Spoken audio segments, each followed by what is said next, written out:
Hello, everybody. You're on the mic. And on today's episode, we're gonna finally finish off the series I've been doing on classic cartoon animation studios. Today we're gonna be doing MGM, Metro Goldwyn Mayer. Now, there have been like three MGM cartoon animation studios over the years. The one we're going to be primarily focusing on is the first one that ran from 1939 to 1957, I believe, or 58. Um, this is the one that was founded, of course, by Fred Quimby and such legendary, directors and animators, including Tex Avery, Hugh Harmon, Rudolph Ising, even William Hanna and Joseph Barbera even worked for a time at MGM Cartoon Studios. MGM, of course, gave us the classic characters such as Tom and Jerry, Droopy, Barney Bear, Spike and Tyke. So George and Junior and Scrooge Squirrel as well. So with that all being said, we'll get going. We'll get going here pretty quick. So without no further ado, let's get going here.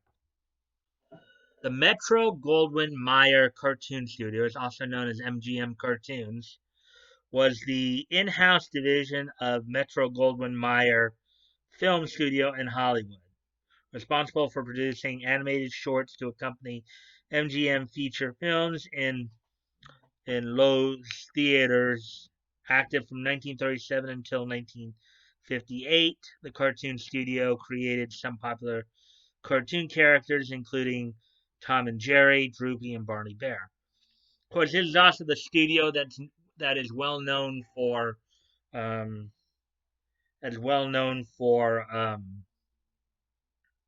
for the Lion. If you've ever seen any MGM's productions, see usually in the credits there, you got the lion giving his roar, in there. So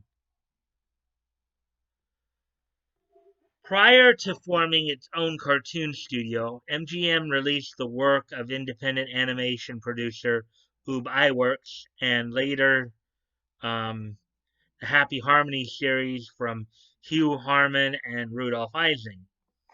The MGM Cartoon Studio was founded to replace Harmon and Ising, although both men eventually became employees of the studio. After a slow start, the studio began to take off. In 1940, after its short, The Milky Way became the first non-Disney cartoon to win the Academy Award for Best Short Subject Cartoon. Um, okay.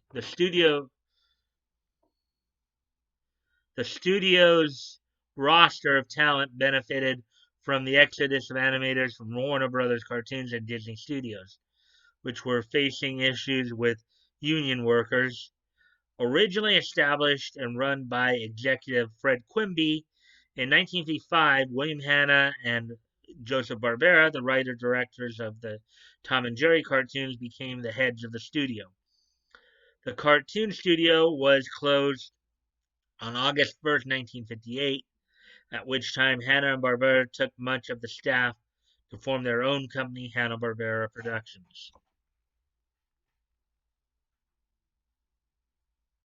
So there you go. That's much of the background there. Now let's get um, to more in-depth stuff about in regards to them. So first off, we're going to take a look, of course, at the early years of MGM Cartoon Studios. To promote their films and attract larger theater audiences, motion picture chains in the 1930s provided many features to supplement the main feature. I've talked about this before in the other studio profiles I've done, including travel logs, serials, short comedy subjects, newsreels, and cartoons. During the late 1920s, Walt Disney Productions had achieved huge popular and critical success with their Mickey Mouse cartoons for Pat Powers Celebrity Pictures, distributing for Columbia Pictures. Several other studios, Metro-Goldwyn-Mayer among them, took note of Disney's success and began to look for ways to get Disney or compete. MGA's first foray into animation was the Flip the Frog cartoon series, starring an anthropomorphic talking and singing frog. The series was produced independently for Celebrity Pictures by Ub Iwerks, formerly the head animator at the Disney studio. Celebrity Pictures' Pat Powers had hired Iwerks away from Disney with the promise of giving Iwerks his own studio, and was able to secure a distribution deal with MGM for the Flip the Frog cartoons. The first Flip the Frog cartoon, Fiddlesticks, was released in August of 1930, and over 24 other Flip cartoons followed during the next 3 years. In 1933, the Flip character was dropped in favor of Willy Whopper, a new series featuring a lie-telling little boy. Yeah, Whoppers were an older term for like tall tale, Whopper, tall tale, fantasy, whatever you want to call them. They're all basically the same kind of thing. Um, Willy Whopper failed to catch on, and MGM terminated the distribution deal with Iwerks and Powers, who had already begun distributing their comic color cartoons on their own. In February 1934, MGM signed a new deal with the Harmon Ising studio, which had just broken ties with producer Leon Schlesinger and the Warner Brothers studio over budget concerns, to work on a new series of high-budget color cartoons. The director team brought with them much of their staff from their time with Schlesinger, including animators and storymen such as Carmen Maxwell, William Hanna, and brothers Robert and Tom McKinson. The McKinsons would later return to Schlesinger. Also following Harmon and Ising from Schlesinger was Bosco, a successful character the duo had created for the Warner cartoons. The first entry in MGM's new Happy Harmonies cartoon series, The Discontented Canary, was completed in June 1934 and released in September. The series continued for 3 years, moving from 2-strip to 3-strip Technicolor.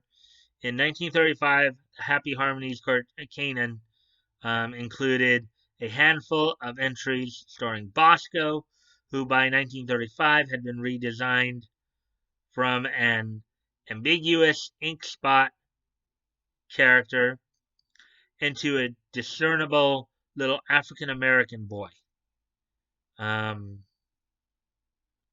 The directors worked separately on their own films, although both strived to create intricate films that would compete with Disney's award-winning Silly Symphonies. Basically, the battle of the cartoon series. Basically, Happy Harmonies versus Silly Symphonies, and of course, at the same time, Warner Brothers was developing Looney Tunes and Merry Melodies as well. So, of course, the harmonizing stuff I covered in a piece, I think sometime last week, previous episode. So,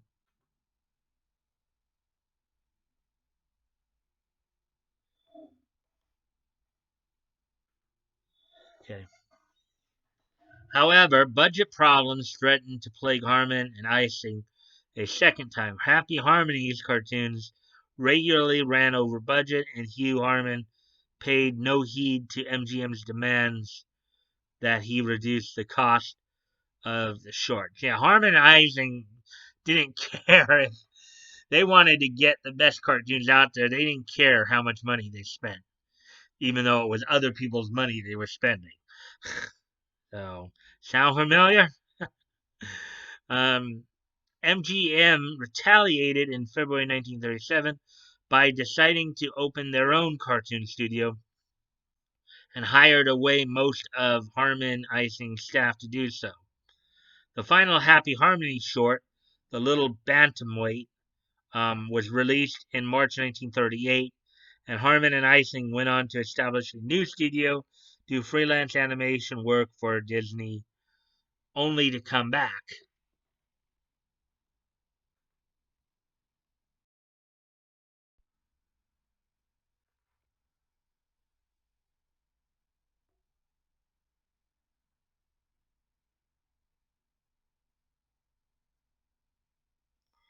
For the 1934 MGM musical film Hollywood Party, Walt Disney Productions created an animated sequence in Technicolor called The Hot Chocolate Soldier, and is one of the few examples where Disney produced animation for other studios.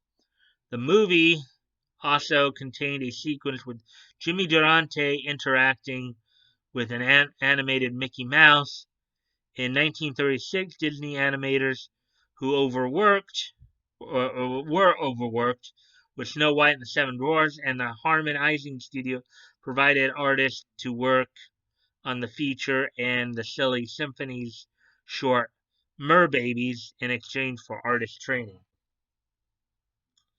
The Golden Age of Animation, early years 1937 and 1939. In March 1937, MGM hired film sales executive Fred Quimby, a man with no experience in the animation industry, to set up and run the new MGM cartoon department.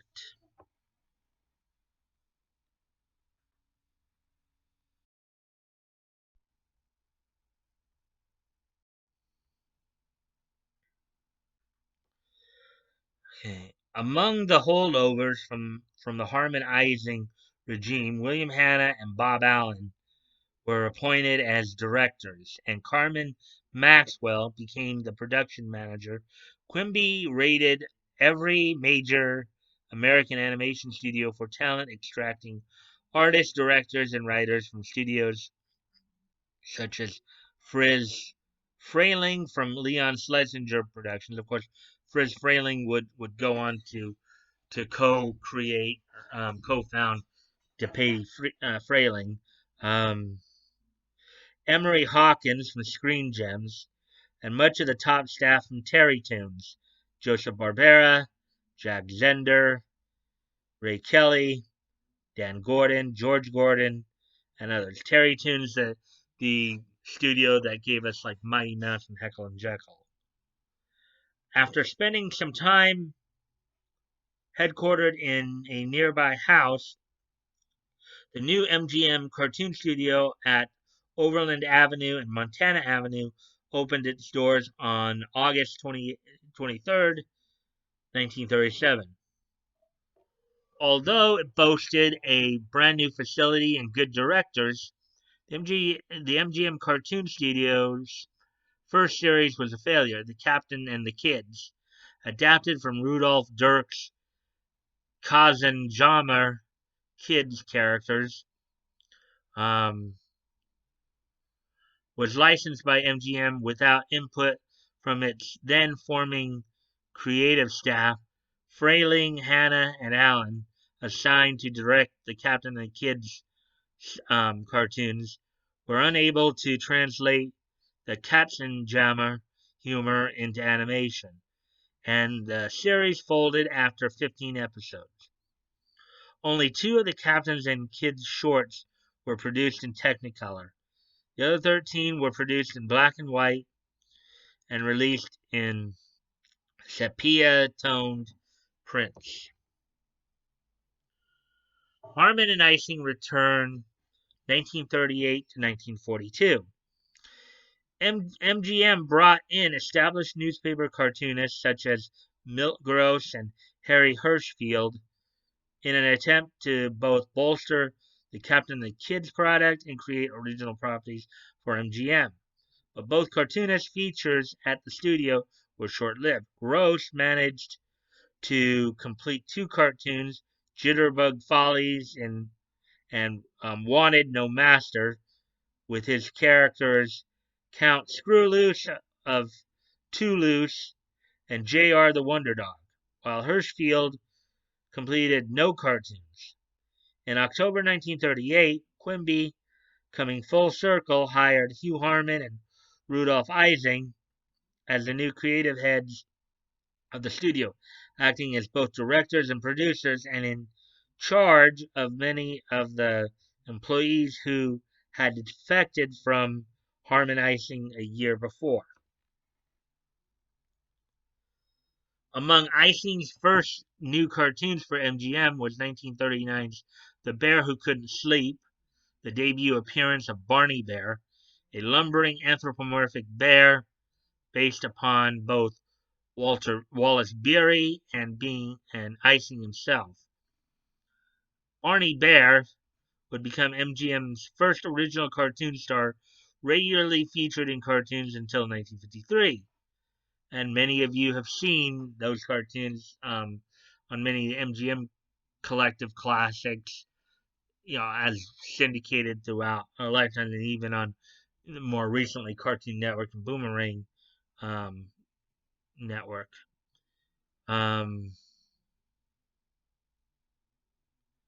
Although his popularity never rose to the level of Mickey Mouse or Porky Pig, being focused on the Barney Bear cartoons, while Harman focused on Ising focused on the Barney Bear cartoons, while Harman focused on making intricately animated one-shot cartoons. Although Harman was able to establish a short-lived series, the Three Bears cartoons.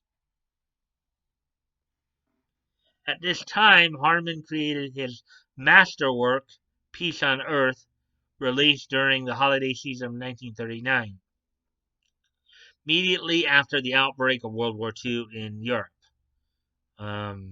Peace on Earth was a serious work which dealt with the idea of what a post-apocalyptic world would be like. Peace on Earth was nominated for the 1939 Academy Awards for short subjects, cartoons, as well as the Nobel Peace Prize.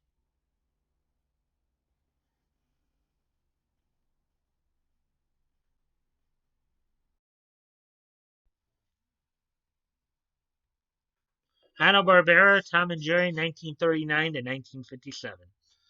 Fritz Frayling, briefly assigned to work under Harman, returned to Schlesinger after his MGM contract expired in April of 1939. And storyman Joseph Barbera was united with director William Hanna to co-direct cartoons for Rudolph Ising's unit. The partnership between Hanna and Barbera would last for more than 6 decades until Hanna's death in 2001. As everybody knows, as I did in the previous video, Hanna-Barbera would go on to form Hanna-Barbera Productions. The duos, and if you want, you can go check out that video after you watch this one. The duo's first cartoon together was 1940's Puss Gets the Boot, featuring an unnamed mouse's attempts to outwit a household cat named Jasper. Though released without fanfare, the short was financially and critically successful, earning an Academy Award for the Best Short Subject Cartoons of 1940. Puss Gets a Boot is what is said that would lead to the eventual creation of Tom and Jerry. On the strength of the Oscar nomination and public demand, Hanna-Barbera were assigned to direct more cat and mouse cartoons, soon christening the characters Tom and Jerry. Puss Gets a Boot did not win the 1940 Academy Award for Best Cartoon, but another MGM cartoon, Rudolph Ising's The Milky Way, did, making MGM the first studio to wrestled the Cartoon Academy Award away from Walt Disney. So basically, MGM got the award from Walt Disney. They won. They beat out Walt Disney to get the Academy Award. Tom and Jerry quickly became MGM's most valuable animated property. The shorts were successful at the box office. Many licensed products, comic books, toys, etc., were released to the market, and the series would earn 12 Academy Award for short subjects cartoons nominations, with 7 of the Tom and Jerry shorts going going on to win the Academy Award. Um, the Yankee Doodle Mouse in 1943, Mouse Trouble in 1944, Quiet Please in 1945, Cat Concerto 1946, The Little Orphan in 1948, The Two Mouseketeers in 1951, and Johann Mouse in 1952. Before I continue on, going back to they talked about licensed product, comic books and toys. Yes, in particular, Dell and Gold Key were the two comic book companies at the time that were primarily responsible for transferring a lot of these comics to cartoons. Terry Toons did it as well.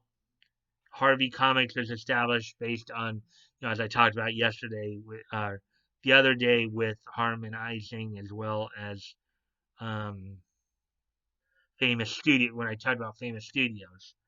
So a lot of these cartoons were actually turned into comic books as well. Tom and Jerry was eventually tied with Disney's Silly Symphonies as the most awarded theatrical cartoon series. Originally barred by Quimby from making a second Cat and Mouse short until the overwhelming success of Puss Gets the Boot demanded it, Hanna-Barbera and their team of animators, who included George Gordon, Jack Zander, Kenneth Muse, Irvin Spence, Ed Barge, Ray Patterson. I believe Ray Patterson may have been involved in the Grantway Lawrence Company. And Pete Bernis worked on nothing but Tom and Jerry cartoons from 1941 until 1955. Exceptions were half a dozen one-shot theatrical shorts, including Gallopin' Gals in 1940, Officer Pooch in 1941, War Dogs in 1943, Goodwill to Men in 1955, and the last 7 Tex Avery shorts featuring Droopy. Key to the success of Tom and Jerry and other MGM cartoons was the work of Scott Bradley, who scored virtually all of the cartoons for the studio from 1934 to 1957. Bradley's scores made use of both classical and jazz sensibilities. In addition, he often used songs from the scores of MGM's feature films, the most frequent of them being the Trolley song from Meet Me in St. Louis and Sing Before Breakfast, the Broadway melody of 1936.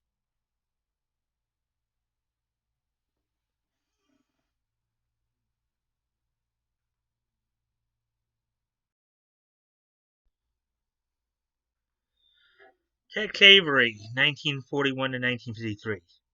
Hugh Harman left the MGM studio in April of 1941, and Rudolph Ising departed 18 months later.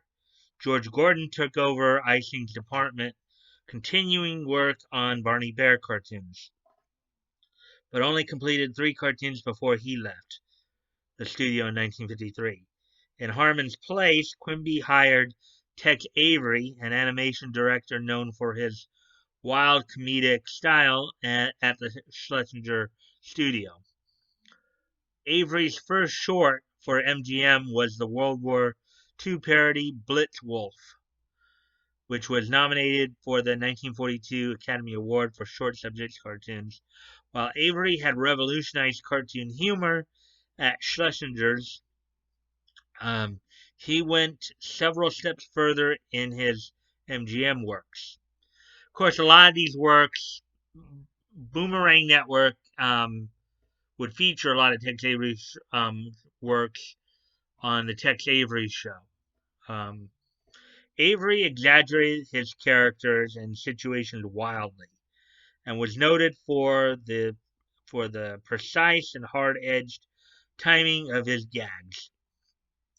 Among Avery's most noted cartoons for MGM were slapstick comedies such as Red Hot Riding Hood, 1943, Jerky Turkey, 1945, Northwest Hounded Police, 1946, King Size Canary, 1947, Little Rural Riding Hood, 1949, Bad Luck Blackie, 1949.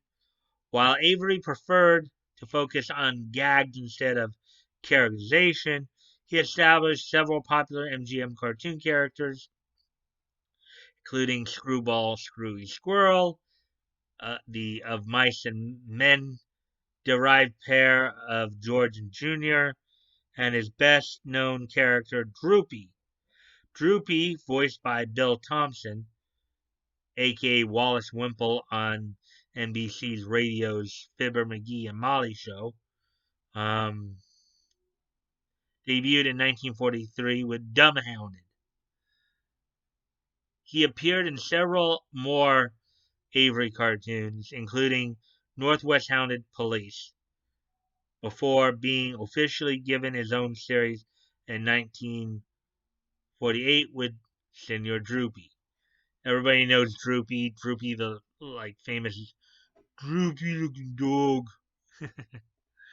The influence of Avery's cartoons was what was felt across the animation industry. Even Hanna-Barbera adapted their Tom and Jerry shorts to match the levels of madcap humor and violence in Avery's films. Avery's team included storyman Rich Hogan and Heck Allen, and animators such as Michael Law, Ed Love, and Preston Blair, most famous for animating the sexy female singer in Red Hot Riding Hood and its follow-ups. In 1946, Quimby assigned Blair and Law to direct a new series of Barney Bear cartoons, reversing the decision after 3 cartoons.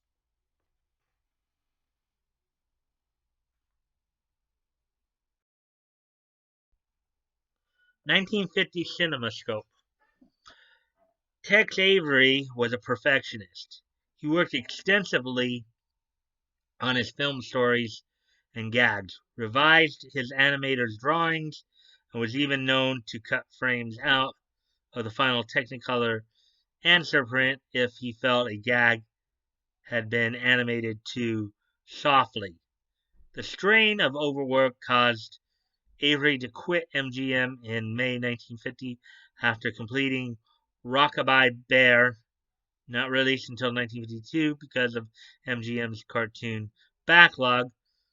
From Walter Lantz director Dick Lundy was brought in to head Avery's unit. Lundy completed 1 Droopy cartoon and 10 Barney Bear shorts before Avery returned in October of 1951 and reassumed his role as director from Lundy, starting with Little Johnny Jet, released in 1953.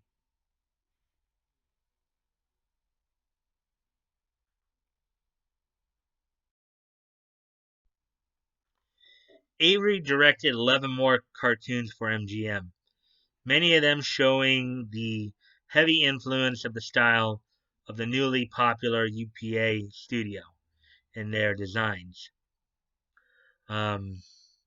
Yes, and I talked about UPA yesterday. Another video you guys can go back and check. In March 1953, MGM closed down the cartoon unit thinking that the growing trend for 3D films would bring an end to the animated cartoon. Avery himself did not leave the studio until June, working with co-director Michael Law on two cartoons, Deputy Droopy and Cellbound, which Law completed with the Hanna-Barbera staff, working during the most part of 1953 for commercials as a predecessor to HB Enterprises during the closure. Avery went on to join Walter Lantz staff the following February, while Law went on to do commercial animation work. Because the backlog of completed MGM cartoons, the cartoons Avery completed during his second tenure at the studio were not released until after he'd left again. Cellbound was not released until 1955, which we talked about that. At this point, many of the studios were starting to shut down in part because they were trying to make the transition from theatrical shorts to television. So that was, playing into it a bit. So that's why a lot of this stuff was going on. Meanwhile, after the studio reopened in 1954, budget cuts required Hanna and Barbera to reduce the level of detail in their Tom and Jerry shorts, a precursor of what was to come, and to also begin doing one cheater short per year, composed mostly of footage from previously released cartoons. That year, Hanna and Barbera directed Pet Peeve, the first MGM cartoon in the new widescreen CinemaScope process, which had been was revised as a means to keep audiences attending movie theaters in the wake of the popularity of television. Pet Peeve, released in late 1954, was followed by a sporadic number of CinemaScope Tom and Jerry's, with several other Tom and Jerry being dual released in standard format and CinemaScope. After Pecos Pest, released in 1955, all MGM cartoons were released in CinemaScope. 6 previous MGM cartoons, among them Hugh Harman's Peace on Earth, were remade in CinemaScope, like the original Peace on Earth in 1939. The 1955 remake, Good Will to Men, was nominated for the Academy Award for Best Short Subject Cartoon, 1955. Later years, 1955 to 1958. Quimby retired in 1955, and Hanna and Barbera became the new heads of the studio. Michael Law returned to the studio in 1955 to direct the animated sequence for the MGM feature Invitation to the Dance, and stayed on to supervise a new series of CinemaScope Droopy cartoons to accompany the CinemaScope Tom and Jerry cartoons. Law's One Droopy Night was nominated for the 1957 Academy Award for Best Short Subject Cartoons. However, for the most part, both the 1955 to 1957 CinemaScope Droopy and Tom and Jerry cartoons had lost their appeal in the eyes of critics due to weaker stories and simplistic animation brought on as a result of cuts to their budget. To keep the studio alive, MGM had begun reissuing previously released cartoons since the 1940s, but in late 1956 decided that since the reissued shorts brought in as much revenue as the new shorts, it could save $600,000 a year by ending new production. Again, with the advent of television, and the eventual syndication of cartoons, that's why a lot of this was going down. It could save six. Okay, I read that part. Most of the reissued cartoons were Tom and Jerry, Droopy, and shorts featuring Tex Avery's showgirl, Red. None of Tex Avery's Screwy Squirrel and George and Junior cartoons were reissued. Those are two lesser successful cartoons. I think they each only lasted a couple of years. So the studio was shut down on August 1st, 1958, and Hanna-Barbera took most of the unit and began producing television cartoons with their company Hanna-Barbera Productions. I did a video previously on Hanna-Barbera. If you guys want to go check that out, a lot of a lot of classic stuff there as well. Hanna-Barbera first approached MGM to distribute their cartoons for television, but were turned down. Columbia Pictures Screen Gems picked up Hanna-Barbera's production, and the studio soon became the most successful producers of television animation in the world. MGM would later have Gene Deitch create a series of Tom and Jerry cartoons before contracting Chuck Jones and Les Goldman's Sib Tower 12 studio to create more Tom and Jerry shorts. Sib Tower 12 was absorbed by MGM in 1964 and renamed MGM Animation Visual Arts. And there was another whole studio dedicated to that, but we're not going to focus on that. So yeah, a lot of these studios that developed the shorts at the time lived on on Saturday mornings as well as syndication, which even though a lot of these cartoons were originally made in the golden age of film and television from the 30s to the 50s, many people are in like my age group, those of us who were born in the 70s and 80s, also saw a lot of these cartoons because of the fact they were on in syndication by the time we were watching them. So some interesting stuff though, and coming home after school to catch a lot of these slapstick type comedies, as well as some of the action adventure cartoons of the days, like Super Friends, a lot of the Marvel comic stuff from Sunbow, um, Transformers, GI Joe from Sunbow, from Hanna Barbera, from Filmation, like Filmation that gave us He-Man, and so a lot of that stuff was going on. So now the legacy of MGM. Many, and I just briefly talked about it, but here's a more detailed description. Many MGM cartoons have become fan favorites throughout the years due to their animation style, plot, humor, cartoon violence, specifically the Tom and Jerry cartoons. In fact, there were at least I think one or two Tom and Jerry shorts in which Tom actually is said to have died in the cartoon, and then you see the golden staircase up to heaven, and Tom. I remember one cartoon in particular in which Tom had to try to get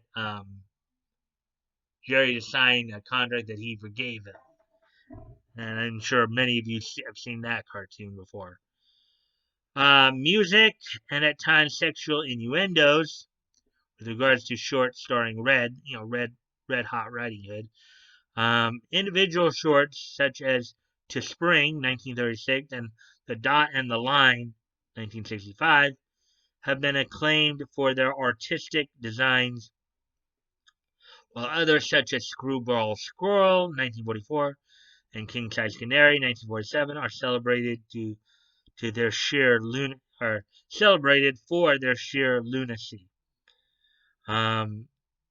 Though not as popular with the general public as Disney or Warner Brothers cartoons, MGM cartoons are heavily studied and praised by film historians and members of the animation. Yeah, they might not be as popular as Disney or Warner Brothers, but they still have a place in cartoon history. Again, as I said, through television and syndication in particular. As of 2009, nearly all of Hanna-Barbera produced Tom and Jerry shorts are available on DVD under the Tom and Jerry Spotlight collection. A series of 3 DVD box sets um, that were released from October 2004 to September 2007. However, 2 cartoons are missing due to politically incorrect scenes, and several of released ones are edited. Yes, because and for a lot of those cartoons, a lot of those cartoons I think are in public domain, so you can find a lot of those cartoons on YouTube. If you want to check those out, there are not, from many of the studios of the time, there are like a lot of those cartoons that are considered now quote unquote banned that are in the public domain. That if you want to go track them down on on YouTube, you can. So um,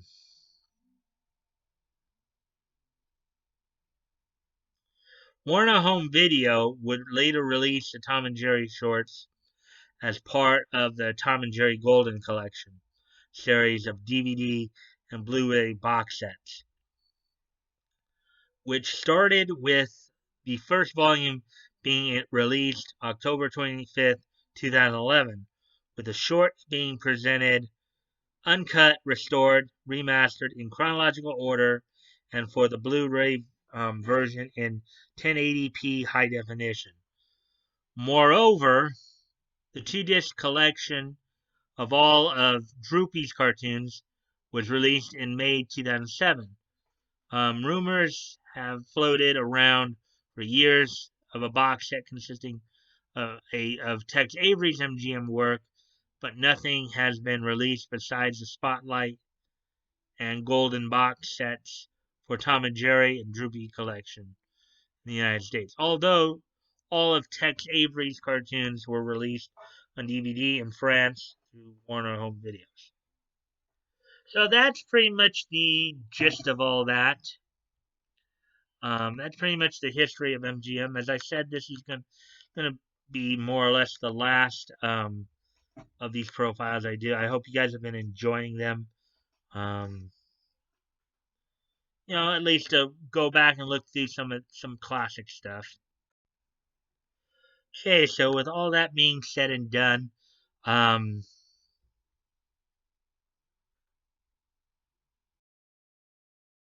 with all that being said and done, let's now move on to the next segment. Um, Today being June the 2nd, 2020, let's look back on what's happened on this date in each history. So first off, we head back 28 years to 1992. On this date in 1992, an alternate version of the Japanese manga Hallelujah,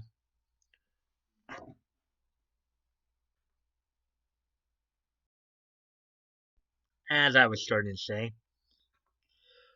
on this date, 28 years ago, in 1992, an alternate version of the Japanese manga Hallelujah, known as Hallelujah 2 Boy, um,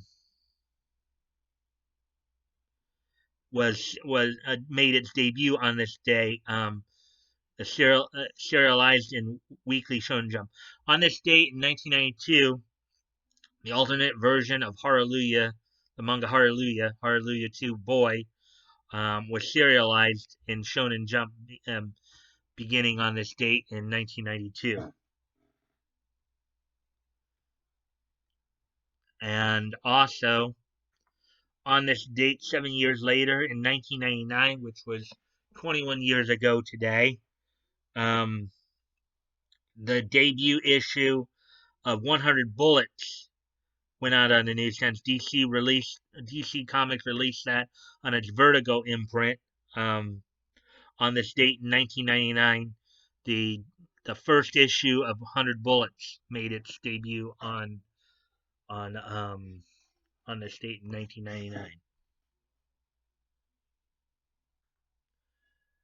So with that um, all that being said, guys want to contact me directly, my Discord is in the links. You can DM me on my Discord. Check out the Discord and join the Discord if you'd like. Um, Also, still promoting a bunch of different dub companies. A lot of good, great works to check out if you guys want to go check those out. Check out the companies to look up for more stuff. Or you could also, pay attention, watch some of the videos I've done on the companies themselves. Um, Also, I'm still promoting, of course, Vic's GoFundMe, and I'm also promoting the Indiegogo project of that umbrella guy and his daughter, Little Umbrella Girl, Tug and Lug, as we all more affectionately know them as. As always, guys, never feel like you have to donate. If you have the means to, it's on your heart to do so, please consider donating. If you've already donated, please consider donating again. And if you guys cannot donate, you can still help out the cause by sharing the link. Sharing is caring. You never know. Maybe somebody in your circle of friends might want to help out. Doesn't hurt to ask. And if you like this content, please consider liking, commenting, sharing, and subscribing. I always look forward to the conversation with you guys. As long as it's civil and respectful, I thank you for your support. Don't forget that this Friday is the next episode of Voices Big and Small, so I hope you guys will join me as I profile LA-based voice actress Bridget Hoffman. And until tomorrow, bye.